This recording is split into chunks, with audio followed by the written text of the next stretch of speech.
So yeah, the worst was Redcliffe. Like they got a lot of results, like very, very deviated outside. And yeah, but the best were like some of these. So that's why like I had to like spend a lot of money out of my own pocket to do this. But then I had to like kind of figure it out once and for all. And of course, this is just like one day, and like on another day it could be a bit different, whatever. Those caveats always there. But it gives you some idea about like the overall accuracy. Right. Uh,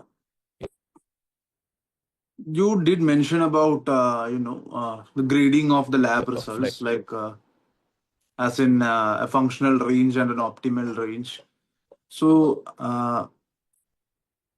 yeah, so should so people in our audience who are watching this, like, what should they target? Like, should they target that so-called optimal range, or like, is there a better way to do this? Because Can they you say the you have they have no part idea of what. do you mind saying the first part of your question again? Like my internet. Yeah. So my question was that for people in our audience who are really not aware of this optimal range and functional range and all this stuff, so what should they aim for? Because they have clearly have no idea of what the range they should aim for. Unless they're working with a practitioner, they have no clue. So how do they go about things? Is there like a tool online or something where you can use? Yeah, so firstly, like I would say, people like trying to do this themselves.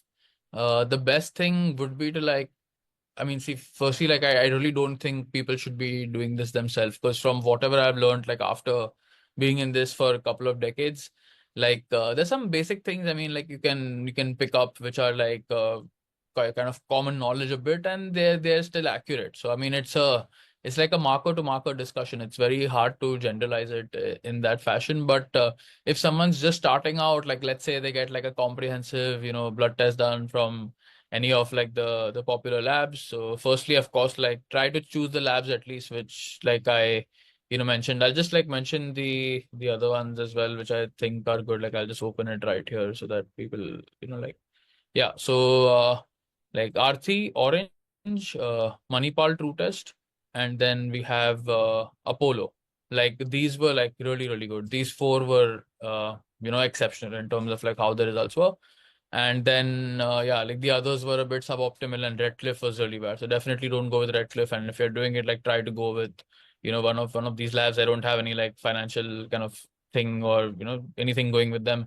I don't get anything like from promoting them either. It's just like purely like just for information, because I spend a lot of money like doing this just out of my own thing to kind of like make better recommendations for like what labs people should be using.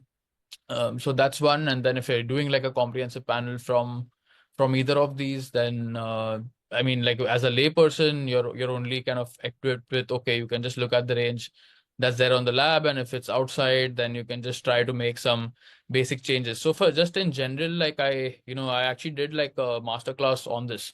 So it's just like for 1K, and I walk people through like the most kind of important actionable things on a general like blood chemistry, and I give them like just reference ranges which are not like staggered, but which are just like optimal somewhat, and some interventions to make for that. So people should catch that master class. It's like just a 2-3 hour master class, but it will be like a proper initiation for someone who's just like new to this, and they can just start doing some basic blood work, and like looking at the ranges in my slides and stuff, and trying to make some changes based on that. So I've covered quite a few markers in that class, like creatinine and A1C, and like some other like basic kind of things that can be easily kind of interpreted, and which are actionable, and that's advice I'm comfortable like giving to like everyone in general. Like there's some things that really like depend case to case, but in that masterclass, like that's just basic stuff that can be implemented.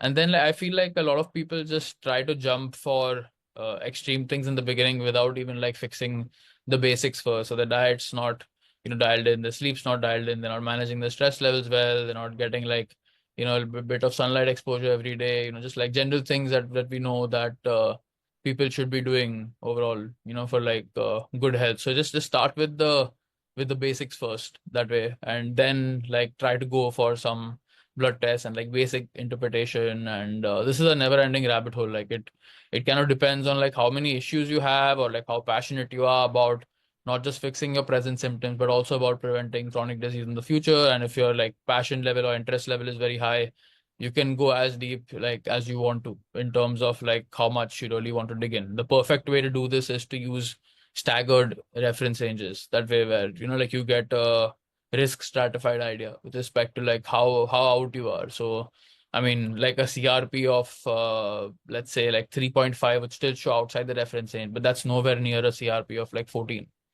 So like having that kind of knowledge also helps you a lot. And then especially with me, like I see a lot of patients like this year. I've seen like 250 or so people and different reports. So I get to see this like every day, like with different people. Like their symptoms and history are a certain way, and the biomarkers look a certain way. So I've got a lot of like understanding about like blood tests in a very experiential way also, like we're just doing that kind of thing. So that's where you want to reach ultimately in order to get like a proper diagnostics. And then there's some markers which can tell you a lot about like earlier risk. Like if you screen for your lipoprotein A levels early on, you have like serious genetic kind of potential for getting heart attack and like cardiovascular related issues later on in life. So some of these things are like really really important to know about early, so you can start making like appropriate changes early in life. But again, like this is a marker to marker discussion. I'm just giving examples top of my head.